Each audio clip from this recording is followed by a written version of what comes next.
Às vezes o que você chama de paz é só o medo disfarçado de alívio.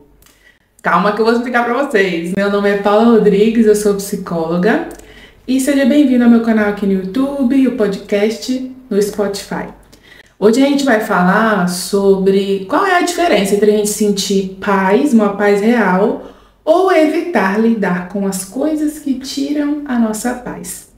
Isso está muito ligado a algo que nós conhecemos muito bem, que se chama ansiedade. A ansiedade, ela é a doença da preocupação excessiva. Eu gosto de falar assim para os meus clientes. Você se preocupa demais com as coisas, você passa muito tempo pensando sobre os possíveis desfechos, buscando garantias de que as coisas vão dar certo. E isso vem acompanhado aí de comportamentos para diminuir essa ansiedade e também emoções muito densas e muito difíceis de lidar. Isso é, aí vamos pensar assim, o diagrama da ansiedade. A ansiedade, ela desperta uma emoção intensa, um medo intenso. Se a gente for agrupar assim as emoções, a ansiedade ela é bem amiga do medo. O medo, ele acontece no momento presente, né? E a ansiedade, ela se foca ali em eventos futuros. E eles são ali como se fossem primos, assim, primos, irmãos, né? São ali do mesmo grupo. Quando a gente sente esse medo intenso, esse medo do futuro intenso, isso é uma coisa que nos sobrecarrega e é difícil de manejar, né? Dependendo da intensidade desse medo. E qual é a nossa tendência? Querer se afastar disso. Então, reflete aqui comigo. Quando a gente está num estado de tensão, seja por qualquer outro motivo, e a gente deixa de estar nesse estágio de tensão, vem uma sensação de alívio. Uma coisa interessante sobre esse tema de hoje foi que durante a semana passada eu ouvi de muitas pessoas que eu acompanho sobre eu só queria viver em paz, eu só queria que a minha vida não tivesse isso, eu só queria ter aquela sensação de tranquilidade. E uma coisa que eu observei muito, né, nesses relatos que foram de mais de uma pessoa, é que esse relato específico de paz, ele estava se referindo a eu não quero lidar com esses problemas, eu não quero lidar com essas emoções. Eu tô cansado, eu não quero saber disso, isso me desgasta. E a ansiedade, quando ela chega, ela faz isso com a gente, ela nos desgasta. E aí ela vem acompanhada de uma mentira, né? Ela conta uma mentira, duas mentiras, vamos lá, né? Ela conta duas mentiras importantes, que se você evitar sentir ansiedade, você está seguro. E outra coisa, que os desafios que você está enfrentando, eles são maiores do que a sua capacidade de lidar com esses desafios. E a ansiedade, ela se mantém com essas duas vertentes, essas duas mentiras. A mentira de que você não dá conta de lidar com os problemas e que é melhor evitar os problemas, né? Porque se você não dá conta, então é melhor você evitar. Só que esse é o mecanismo que mantém a ansiedade. Essas duas coisinhas. E quando as pessoas chegam na terapia, inclusive, é muito comum as pessoas estarem em um padrão de evitação antes da terapia. E aí, alguma circunstância da vida acontece que elas vão ter que lidar com o que está despertando ansiedade nelas. E elas não sabem como fazer, que é normal a gente não saber como fazer, né? Nós não somos ensinados desde criança a lidar com isso. E aí a terapia entra como um recurso, porque essa pessoa não tem recurso emocional para administrar toda essa onda emocional e comportamental, todos esses sinais que vêm da ansiedade. E a longo prazo, quando a gente é acostumado a evitar muito, né, a fugir dessa gestão aí da ansiedade, de lidar com essa emoção, nós acabamos fortalecendo a ansiedade. A gente acaba por dar muita força a ela. Eu gosto de pensar assim como a musculação na academia, né? Você precisa estar movimentando os seus músculos para que eles possam se desenvolver. E aí, quando você evita ir para a academia, você não vai desenvolver esses músculos, você não vai desenvolver força. E quando você precisar deles, eles não vão poder te oferecer o máximo, né? Você não vai ter força física, você não vai ter o desempenho físico esperado. Com a ansiedade é a mesma coisa. né? Ela vem, conta uma mentira de, me deixa quietinho aqui, porque quando a gente for lidar com esse problema, vai doer, vai incomodar. Então não vamos fazer nada. Mas quando o problema vem, é como se aquele músculo, ele tivesse completamente atrofiado. E aí você realmente não vai conseguir lidar com a situação, porque o seu nível de ansiedade vai estar muito alto e as suas habilidades vão estar muito baixas, porque você não está lidando com essa situação no dia a dia. Essa evitação traz um alívio momentâneo, mas a longo prazo ela gera um desconforto enorme, aumenta muito a ansiedade. Tem um livro, eu vou colocar aqui, se chama Lidando com a Ansiedade, tem ele em inglês também, do Steve Hoffman. Esse livro é muito interessante, né? Assim, ele fala sobre a ansiedade de uma forma assim muito didática, traz exercícios muito legais.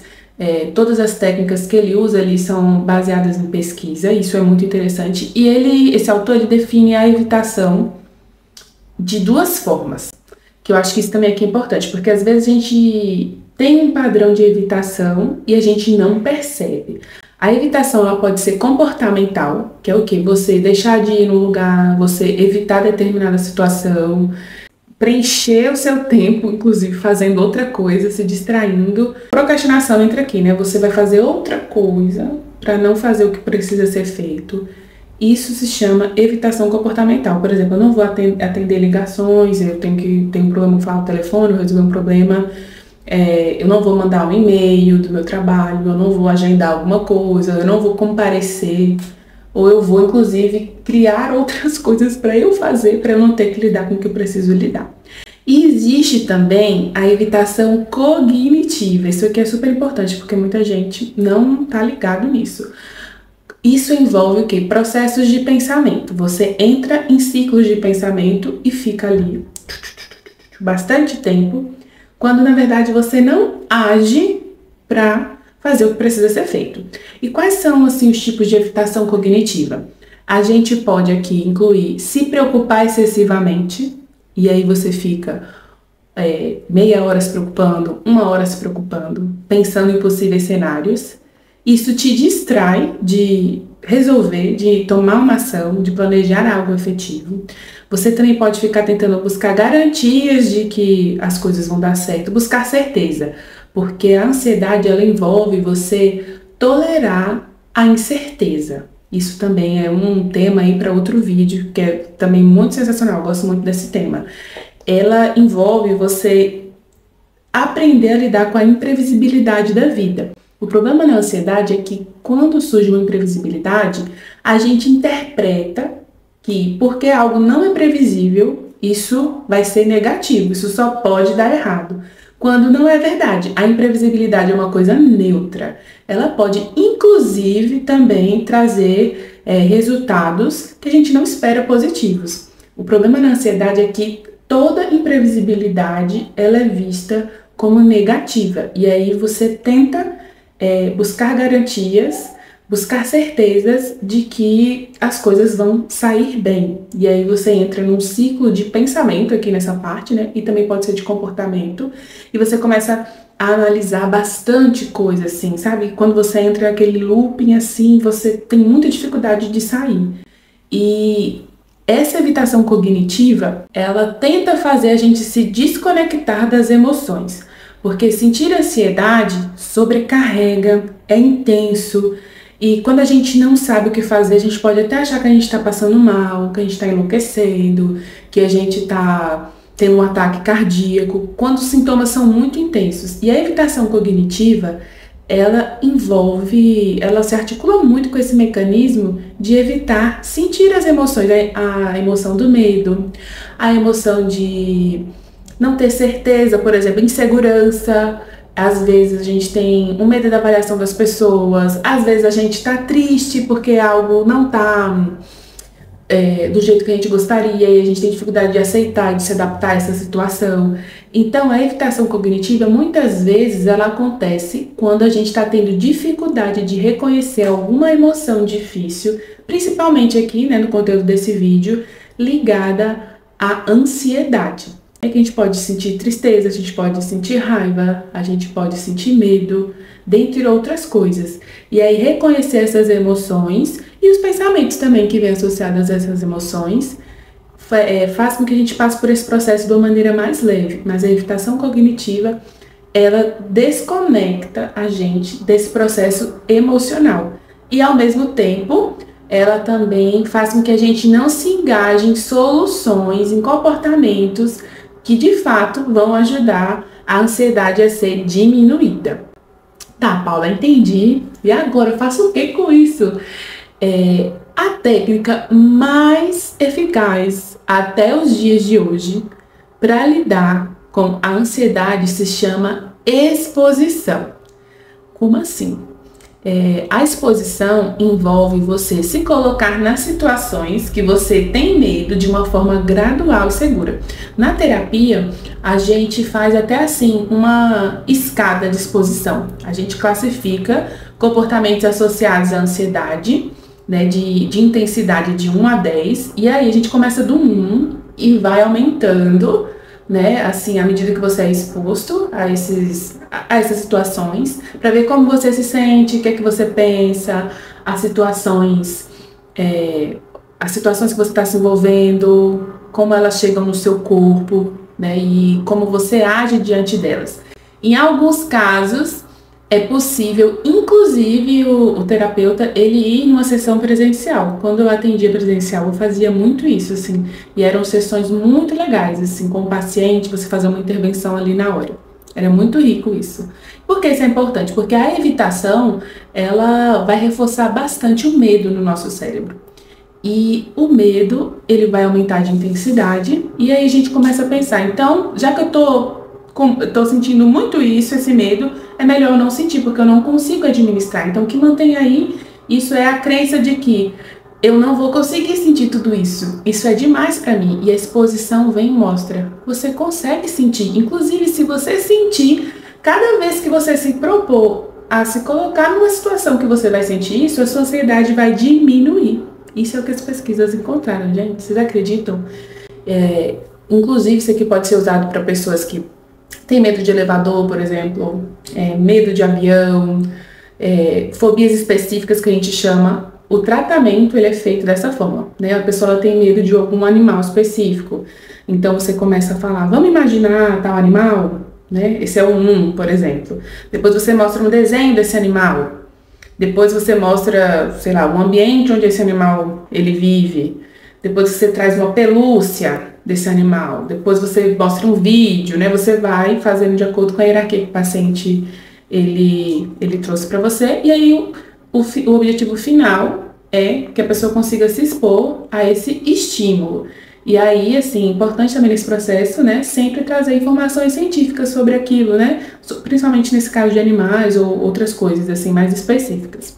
Então, a exposição, ela faz com que ela quebra esse ciclo e a gente começa a perceber que nós temos capacidade de lidar com a ansiedade, que a gente consegue suportar o sentimento, a emoção da ansiedade, os sinais corporais.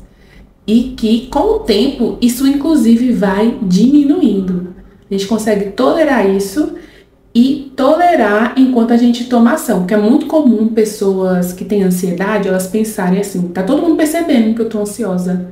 As pessoas estão vendo, será que elas estão observando? Será que elas estão vendo que tem alguma coisa errada comigo? E isso ativa ainda mais a ansiedade. E aí, quando você se expõe, você vai vendo, nossa, eu consigo dar uma palestra nervosa, por exemplo. Eu consigo sair de casa mesmo estando com medo de que alguma coisa aconteça comigo. Eu consigo fazer as coisas que eu tenho medo, mesmo estando com medo. E a partir daí, a sua ansiedade ela vai diminuindo. Então, a exposição ela é fundamental. E nesse processo de exposição é legal porque a gente também entra em contato com quais são os gatilhos, né? Às vezes é algum sinal corporal da pessoa, que ela tem uma sensibilidade a observar bastante o comportamento, isso acontece muito no transtorno do pânico. Às vezes é algo da situação, e aí, à medida que a gente vai se expondo e observando como a gente se comporta, a gente tem acesso também ao que está mantendo, quais são os pensamentos aí que eles precisam ser, assim, confrontados e ressignificados, né? Assim, eles precisam mudar a perspectiva. E o mais importante aqui desse vídeo é a gente fazer esse link entre, às vezes, a sensação de alívio ela não é essa busca pela paz. Na verdade, a sensação de alívio, ela é uma fuga, ela pode ser uma fuga, principalmente nesse caso da ansiedade, tá, gente? Estou falando aqui no caso da ansiedade, porque às vezes a gente relaciona dessa forma. E a verdadeira paz da vida é a gente poder enfrentar, né, os desconfortos, seguir em frente e ver que a gente é capaz de, mesmo em momentos onde as condições não estão perfeitas, isso não define quem você é, isso não define as suas capacidades. Mesmo quando você falha em alguma coisa, quando você não consegue dar o seu melhor, quando você tem medo, quando você tem vergonha, isso não diz quem você é, não diz o seu valor, e você pode, inclusive, alcançar seus objetivos, cumprir as suas tarefas, mesmo sentindo tudo isso. Porque quando a gente alimenta que eu só vou conseguir fazer tal coisa quando eu não me sentir mais assim, a gente faz com que a gente se distancie muito dos nossos objetivos, a gente coloca um padrão de que só pessoas que não sentem nada ruim que conseguem fazer as coisas quando não é verdade. A maioria das pessoas, elas na verdade conseguem lidar, conviver com essas emoções de uma forma que não impede que elas realizem as tarefas, cumpram os objetivos que elas têm. Esse era o objetivo principal desse vídeo, de mostrar para vocês como é que funciona esse mecanismo aí de manutenção da ansiedade e o que quebra ele. Tem um texto lá no blog sobre esse tema mais completo. E comentem aqui o que vocês acharam, se vocês querem um exemplo mais específico, se você já aplicou isso no seu dia a dia, como é que foi. Vou adorar saber. E também, se quiserem sugerir outros temas, se inscreva no nosso canal do YouTube, no podcast Floresça no Spotify. A gente tem newsletter semanal, conteúdos no Instagram, TikTok, tudo que vocês imaginarem. É só buscar psicoterapia e afins. E a mensagem principal aqui para vocês é que evitar prende, expor liberta. E você pode começar dando esse primeiro passo, começar do pequeno, porque se começar do grande você vai desanimar, porque é muito. Você vai começar assim, vou cozinhar a minha primeira comida e eu quero fazer assim uma torta super chique. Não vai dar certo, você tem que começar do pequeno, pequenas exposições, e aí você vai aumentando a sua tolerância. E a terapia é um ótimo lugar para isso. Espero ter ajudado vocês e até a próxima!